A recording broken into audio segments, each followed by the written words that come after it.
Konrad og den vilde fodboldkamp. Konrad var en 9-årig dreng, der boede i den lille by Østby. Østby var ikke som andre byer. Her var fodbold nærmest en livsstil. Alle børn i byen spillede fodbold, og de drømte om at blive de næste store stjerner. Østby IF, byens fodboldklub, var byens stolthed, og næsten alle drengene spillede der, inklusiv Konrad. Konrad elskede fodbold mere end noget andet. Han havde altid en fodbold med sig, uanset hvor han gik hen. Selv når han var i skole, kunne han ikke vente med at komme hjem og spille med sine venner. Hans mor plejede at sige, at han havde fodbold i blodet, og hans far, som også spillede fodbold som barn, smilede altid stolt, når han så sin søn sparke til bolden. Konrad spillede forsvarer for Østby IF's U10-hold. Han var kendt for at være hurtig og modig på banen. Han var den slags spiller, der aldrig gav op, og som altid kæmpede til sidste fløjt. Hans største drøm var at blive en professionel fodboldspiller en dag og spille for FC Barcelona, hans yndlingshold. Men selvom Konrad elskede at spille for Østby IF, var det bedste ved fodbold for ham de eftermiddage, hvor han kunne spille med sine bedste venner på kunstgræsbanen tæt ved hans hjem. Hver dag efter skole løb han hjem, kastede sin skoletaske på gulvet og greb sin fodbold. Derefter løb han ned til banen, hvor hans venner Peter, Kasper og Jonas ventede på ham. De 4 drenge havde spillet sammen så længe de kunne huske, og de kendte hinandens spillestil ud og ind. Er du klar til at blive driblet rundt om igen, drillede Peter, da Konrad ankom til banen en solig eftermiddag.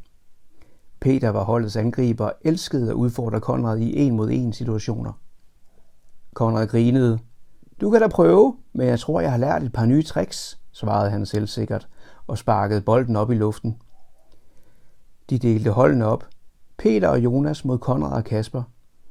Det var en perfekt balance, for Peter og Jonas var aggressive angribere, mens Kasper og Konrad var dygtige forsvarsspillere. Kampene var altid tætte, og ingen af drengene kunne lide at tabe. Denne dag føltes dog lidt anderledes. Der var intensitet i luften, som Konrad ikke helt kunne sætte fingeren på. Måske var det, fordi de alle var trætte efter en lang skoledag. Eller måske var det bare, fordi de havde spillet så mange kampe mod hinanden, at alle var ivrige efter at bevise deres værd. Kampen var i gang, og drengene spillede med alt, hvad de havde. Sveden løb ned ad deres patter, og de råbte instruktioner til hinanden på tværs af banen. Konrad var som altid fokuseret på at beskytte målet og sørge for, at Peter ikke fik en chance for at score. Peter var i topform den dag. Han havde allerede scoret 2 mål og var tæt på at score sit 3. Han driblede forbi Jonas, og Kasper forsøgte at blokere ham, men Peter var for hurtig. Nu var det kun Konrad, der stod imellem Peter og målet. Kom an, Konrad, kan du stoppe mig? Råbte Peter, mens han løb ud målet med bolden tæt på fødderne. Konrad satte sig op på tæerne, klar til at gribe ind. Han vidste, at hvis han kunne stoppe Peter nu, ville det være et vigtigt øjeblik i kampen. Men da han skulle til at takle, skete der noget uventet. Han mistede balancen lige i det øjeblik, han skulle ramme bolden. I stedet for at sparke bolden væk på en kontrolleret måde, ramte han den skævt med ydersiden af foden. Bolden fløj i en skæv bane, væk fra banen og direkte ind i en tæt busk ved siden af banen. Peter soppede op og stirrede vredt på Konrad. Hvad laver du? Du ødelagde mit mål. Konrad kunne mærke en klump danne sig i halsen. Han havde bare prøvet at stoppe Peter, som han plejede, men noget gik galt. Undskyld, Peter, det var ikke med vilje, sagde han forsigtigt. Men Peter var tydeligt vred. Du gjorde det med vilje. Hver gang jeg er tæt på at score, laver du noget fjollet. Konrad forsøgte at sige noget, men ordene sad fast i hans hals. Han kunne ikke forstå, hvorfor Peter var så sur. Det havde jo bare været et uheld. De andre drenge stod og så på, usikre på, hvordan de skulle reagere. Jonas, som altid var god til at mæle, prøvede at glatte tingene ud. Kom nu, gutter. Det var bare et uheld. Lad os hente bolden og fortsætte spillet, sagde Jonas med et venligt smil. Men Peter var ikke til at tale til ro.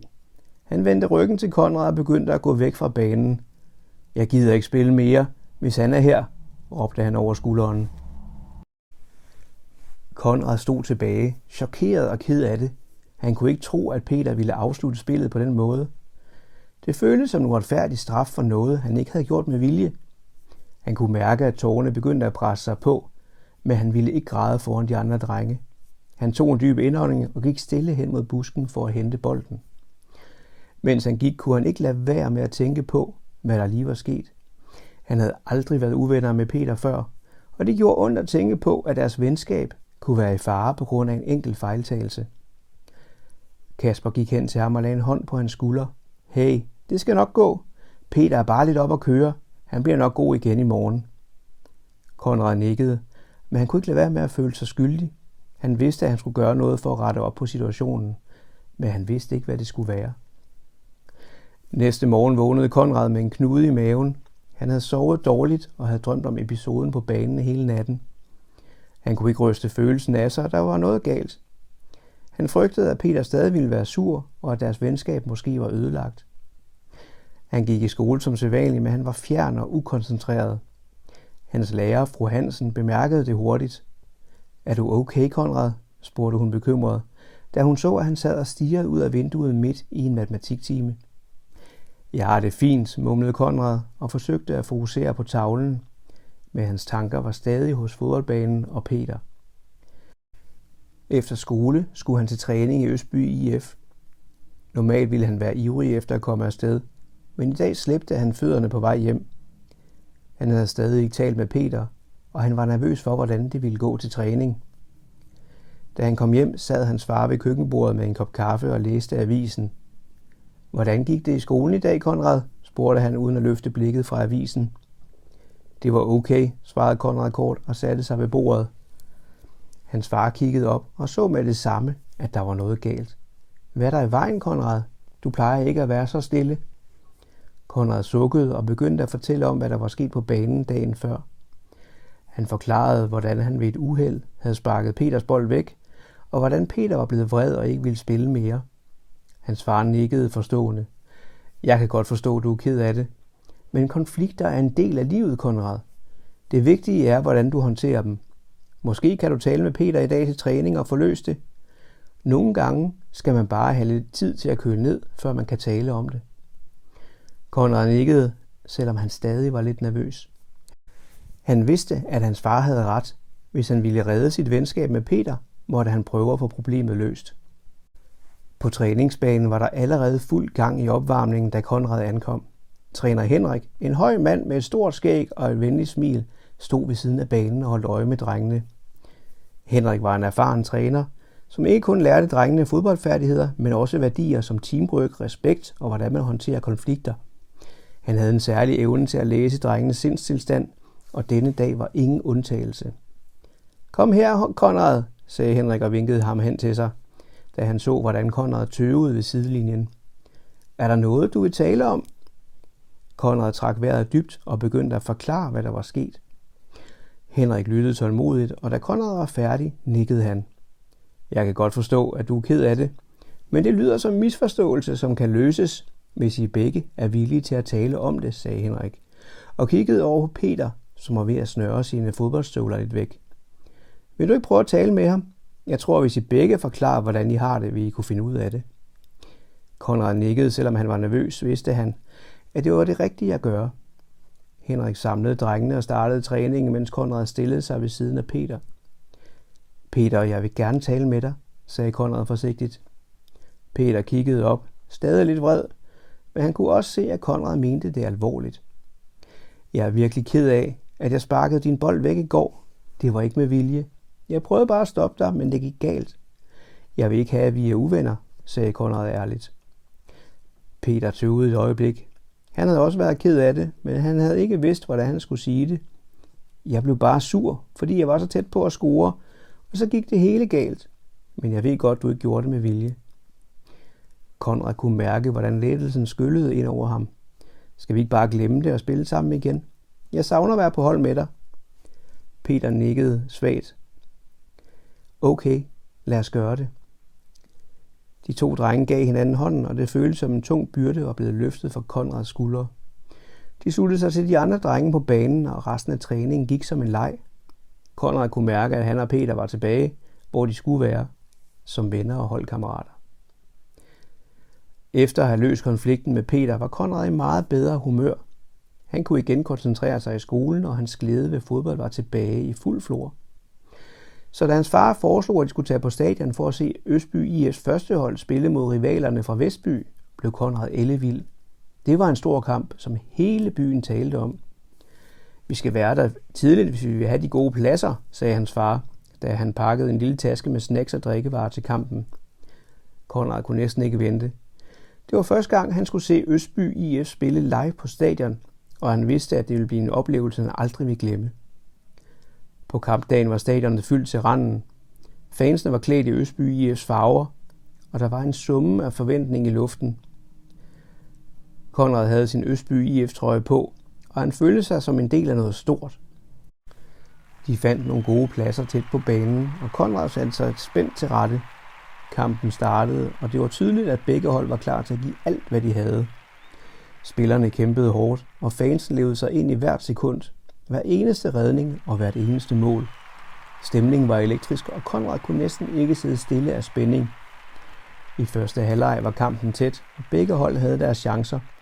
Men da anden halvleg begyndte, tog Østby IF kontrol over spillet. Deres angriber, en høj og hurtig spiller ved navn Mark, brød igennem Vestbys forsvar og sendte bolden i nettet med et kraftfuldt spark.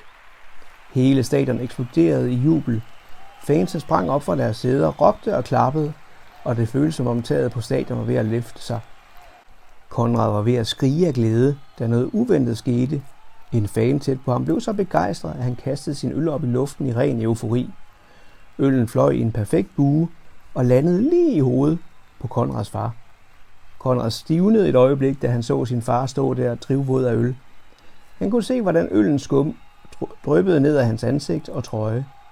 Fans omkring ham begyndte at grine og klappe, og selv Konrads far kunne ikke holde masken længe. Han begyndte også at grine. Det ser ud til, at jeg har fået en stor ekstra portion fanbegejstring i dag, sagde hans far med et grin, mens han forsøgte at tørre noget af øllen væk med en serviet, han havde fået fra en venlig tilskuer ved siden af. Konrad kunne ikke lade være med at fnise. Du lugter som et bryggeri, far. De grinede begge to, og selvom hans far måtte sidde resten af kampen i noget af en fugtig tilstand, gjorde det kun oplevelsen endnu mere mindeværdig. Efter kampen tog de glade hjem.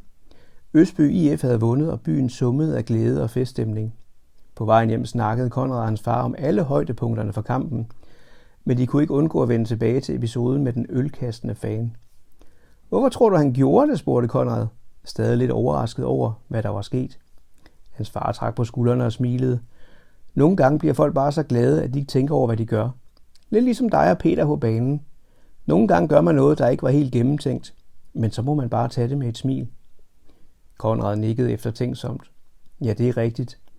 Og det er rigtig vigtigt at sige undskyld, når man gør noget, der går ud over andre. Det har du helt ret i, sagde hans far og gav ham et anerkendende klap på ryggen. Og måske den fan siger undskyld næste gang, vi ser ham. Da de kom hjem, blev Konrads far straks mødt af Konrads mors chokerede blik, da hun så hans gennemblødte trøje. Hvad i alverden er der sket? Og du ved, bare en helt almindelig dag på stadion, sagde hans far med et glimt i øjet. Men nu tror jeg vil tage et bad. Konrad kunne høre sin mor smågrine, mens hans far gik mod badeværelset. Han vidste, at denne dag ville blive en af de historier, de ville fortælle og grine af i mange år fremover. Den aften, mens Konrad lå i sin seng, tænkte han på alt, hvad der var sket den dag. Han havde lært noget vigtigt om både fodbold og livet. Nogle gange sker der et uheld, og nogle gange gør man ting, man ikke mente noget ondt med. Men det vigtigste er at kunne sige undskyld og grine af de situationer, der er bare lidt for mærkelige til at tage seriøst. Han kunne næsten ikke vente med at fortælle Peter og de andre om den våde stadionoplevelse næste gang de mødtes på banen. Næste dag mødtes drengene som sædvanligt på fodboldbanen. Solen skinnede, og det var som om dagen nærmest kaldte på en god kamp. Peter, Konrad, Jonas og Kasper var alle ivrige efter at komme i gang. De havde aftalt at spille en stor kamp med alle deres bedste tricks. Denne gang spillede Konrad og Peter på samme hold, og de følte sig uovervindelige. Der var en ny energi i deres spil, som om de begge havde lært noget vigtigt af deres konflikt. Konrad kunne mærke, at hans samarbejde med Peter var blevet endnu stærkere, og de spillede som om de var et rigtigt professionelt hold. Efter kampen satte de sig ned på græsset for at slappe af. De var alle fyldt med sved, men også med et tilfreds smil på læberne. Konrad fortalte historien om stadionoplevelsen, og drengene grinede så meget, at de næsten faldt bagover. Det må altså have set sjovt ud, sagde Kasper og prøvede at forestille sig øjeblikket, hvor Konrads far blev ramt af øllen. Jeg ville ønske, jeg kunne have set det, tilføjede Jonas og grinede. Peter kiggede på Konrad og smilede. Jeg er glad for, at vi fik snakket om det, der skete. Det var virkelig fjollet af mig at blive så sur over en fodboldkamp. Konrad nikkede. Jamen, det er okay. Nu ved vi, hvordan man klarer det, når noget går galt. Det handler bare om at tale sammen og finde ud af det. Drengene nikkede alle enige. De vidste, at de ikke bare var venner, men også et hold, der kunne klare alt, så længe de holdt sammen. Med fornyet energi rejste de sig op for at spille endnu en kamp. Denne gang uden skænderier, uden vrede, kun ren glæde ved at spille det spil, de alle elskede så højt. Og selvom der stadig skete fejl, og bolden engang imellem fløj ud over banen, vidste de nu, hvordan de skulle grine af det og fortsætte spillet. Konrad gik hjem den dag med et stort smil på læben.